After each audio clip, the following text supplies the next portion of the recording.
Hey there, everybody. It's Steve Van Tassel here for Dynasty Owner.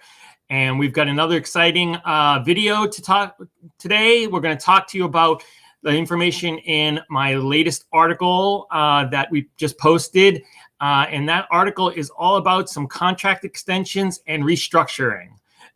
So what happens sometimes, there's many ways a contract is signed in the NFL. We just had the NFL draft and rookies sign their contracts. I mean, those are kind of set. There's a rookie salary scale. You can find that on SpotRack, and those salaries are now in the Dynasty Owner platform. The other day, we talked about fifth-year contract extensions for all the players drafted in the first round back in 2018, and whether those were picked up or declined.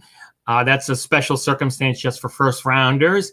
And then earlier in the year, at the beginning of the league year, we had free agency when players change teams, or if some re-sign with their former team. But a lot of players just start changing teams and signing these big contracts. And then the last way that we want to talk about that affects dynasty owners, many this year and sometimes in future years, are when they have contract extensions and when they have restructured contracts. So a contract extension is exactly that. The player gets more years added onto his contract. Sometimes those years are added on to the end and the new contract doesn't take effect right away. And for dynasty owner purposes, sometimes this contract is signed after the dynasty owner year starts. If you want to think about tight ends last year, in August, on the same day, basically, George Kittle and Travis Kelce signed brand new contracts. Kittle got $15 million a year and Kelce got $14.3 million a year. But those salaries didn't take effect last year for dynasty owners. They waited and they kicked in this year finally. And there were a bunch of contracts like last year, a lot of double-digit contracts. The biggest was Patrick Mahomes, but you also had a lot of running backs who signed some big contracts, like Dalvin Cook, Derrick Henry, Christian McCaffrey, and then some wide receivers, DeAndre Hopkins, Keenan Allen, etc. So all those salaries, even though they signed the contract back last year in 2020, the salary is finally kicking in for dynasty owner purposes, the extension this year. And then you've got the less frequent thing, which is contract restructuring. Last year, this happens sometimes when a player gets traded to a new team. He'll change his contract around to give some salary cap relief to his new team, or sometimes players will just take less from their current team to avoid being released. Two examples of this from last year are Nick Foles, who was traded from Jacksonville, if you remember, to the Chicago Bears. He had an 4-year, $88 million contract, which is $22 million a year for dynasty owner purposes. But he restructured that to a 3-year, $24 million contract. So then his dynasty owners were only paying him $8 million last year per year, and they saved $14 million. And Sammy Watkins was a little more straightforward. He had a 1-year, $16 million contract, and he restructured that to make it a 1-year, $9 million contract with Kansas City, and then saved his dynasty owners $7 million. But those are last year, so let's talk about some contracts that were signed more recently. Basically, all of them signed since the 2020 league NFL and dynasty owner seasons ended. Most of them more recently, sort of after free agency or during free agency, including one that was just signed like a couple of restructured contract that just happened like a day or two ago, depending on when you're watching this. When I'm taping this, it happened like a day or two ago. So let's get into some of those. Let's get into the contract. Let's get into some of those. We've got our contract extensions and restructurings, and we're going to talk about those. The first thing we're going to do is we're going to talk about some contract extensions. And who do we have here? We've got two of the biggest contract extensions signed very recently. We've got Dak Prescott, who got a 4-year, $160 million contract, which is $40 million a year for his dynasty owners. And that takes effect immediately. That's for this season. If you have Dak on your team, his contract is $40 million this year and for the next 4 years. And that replaces that franchise tag that he played under last year, which was a little over $30 million. Slightly different is Tyler Lockett, who signed a 4-year extension worth $69 million, which is $17.25 million. But But for him, his was a true extension in that it extends, it doesn't kick in until next season for dynasty owner purposes. So for this year, if you've got Tyler Lockett, you still have him for the $10.25 million in salary. What you need to know is that next year, it'll jump by $7 million a year. So if you draft Lockett or if you have him on your team, you don't have to worry too much this year, but you need to know that next year that salary is going to go up. 2 more contract extensions, and we couldn't have more different players here on this page. We've got the GOAT, Tom Brady, the 7-time Super Bowl champion, who signed another 1-year extension with Tampa Bay for the identical $25 million that he made last year and is going to make this year. And this means he's going to stay in Tampa Bay through the 2022 season when he will be 45 years old. Amazing, amazing, amazing. And speaking of amazing, in the other regard, we've got Tyler Heineke here from the Washington football team. Heineke wasn't even on a NFL roster at the beginning of December last year. And then he was signed to the practice squad by the Washington football team, ended up getting signed to the active roster, and then playing in one game in week 16 and replacing Dwayne Haskins. And then he ended up starting their wild card game against Tom Brady and the Tampa Bay Buccaneers. He acquitted himself pretty well, even though the football team lost. And as a result, the football team signed him to a 2-year, $4.75 million contract. So $2.375 million a year. And that will take effect for the 2021 season. So for those of you who've got Tyler Heineke, you've probably seen his new contract. But as you can see, players from all walks of the contract extensions runs the gamut from the best player of all time to somebody who wasn't even in the NFL a couple of months ago. So what's less frequently, we have what are contract restructurings.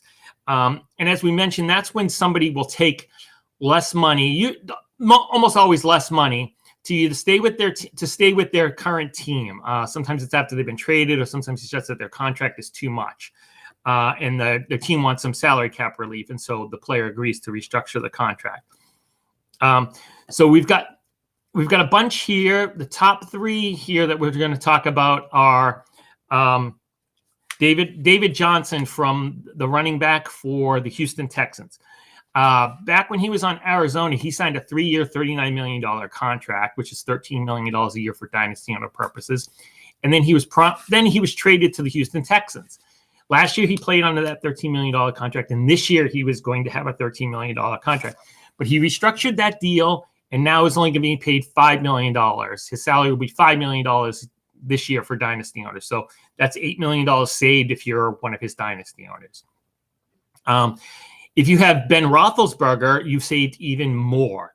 Not that a lot of people had Ben Roethlisberger when he was making $34 million a year in dynasty owner, but he signed a new deal. He restructured his contract, and now this year coming up, he's going to make $14 million a year, which is, like I said, $20 million less than he made last year, which is probably going to increase his ownership in dynasty owner tremendously, even though this is probably his last year.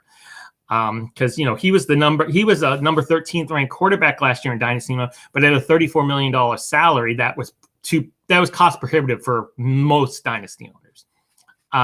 And the third guy on this list here is everybody's favorite quarterback, or at least Sean Payton's favorite quarterback, Taysom Hill. Hill, way back, if you remember, earlier in the offseason, he got what was described as a crazy contract of 4 years, $140 million. Well, yes and no. It's not. He's never going to make that kind of money. It's just for salary cap purposes and funny money for the Saints. But for dynasty owners, the important thing is that he was supposed to make $16.3 million this year. Now he's only going to make a little over $12 million a year. And that'll help. That's a slight bit of savings for his dynasty owners. And we'll see whether he turns out to be the starting quarterback for New Orleans this year. And we've got the final 2 contract restructurings here that we want to talk about. Also quarterbacks. First one here is Marcus Mariota. Mariota played last year 1 game. He was the backup to Derek Carr. He was the backup to Derek Carr in Las Vegas. He played 1 game. He made $8.8 million last year. He was scheduled to make $8.8 million this year, but in order to avoid being released, he restructured his contract down to $3.5 million, giving his dynasty owners a savings of $5.3 million. And last, but certainly not least, is the most recent contract structuring, which is Teddy Bridgewater. Teddy got traded from Carolina to Denver when Carolina acquired Sam Darnold. And his salary was supposed to be $21 million per year for the next 2 seasons, so for 2021 and 2022. But what Teddy did was he restructured his contract. Now he's under a 1-year, just shy of $11.5 million contract. So now he's going to be a free agent in 2022. His salary goes down by $9.5 million this year for dynasty owners, and that 2022 salary is off the books now. It may not be updated quite yet in the platform, but it will be happening. And that's great news for anybody who kind of kept Teddy around. All of a sudden, you're getting $9.5 million in salary cap room, so which is great news if you still have him. So those are the contract extensions that we have. Those are the contract extensions that we have. As I said, they kind of run the gamut. There's a lot of different ones. They should be all set up on the Dynasty Owner platform if they're not pretty soon. But those are here. This information is here to help you if you've got a startup draft coming soon. Those are going to start very soon. They might even have already started by the time you see this video and the accompanying article, which has a little more information than what I've provided here. So enjoy. Hopefully this video and the article are helpful to everybody. And you can check out, we've got some more articles and videos getting posted very soon. We've got Nate Christian, who's going to be looking at recently drafted rookies. Now that they have an NFL team. He was doing prospect previews before, but now they're prospects, but they're on a team. So that could change things depending on who they got picked up by. Matt the Jerk is going to be doing his deep dive into contracts by teams every week. Jay Pounds is here to help you if you're in a dynasty owner rebuilding situation. And I'm going to continue with articles about getting you ready for your 2021 dynasty owner startup team. So don't forget to follow all of us and all 4 of us, myself on Twitter at SteveVT33 and at Dynasty_owner. And hopefully send me a message on Twitter. Hopefully we can be interacting there. And hopefully hopefully if you have a startup draft this week, it goes well. And if not, in a couple of weeks, we're going to have starting rookie drafts. Great. Have a great day. Thanks a lot for watching. And I will talk to you again soon.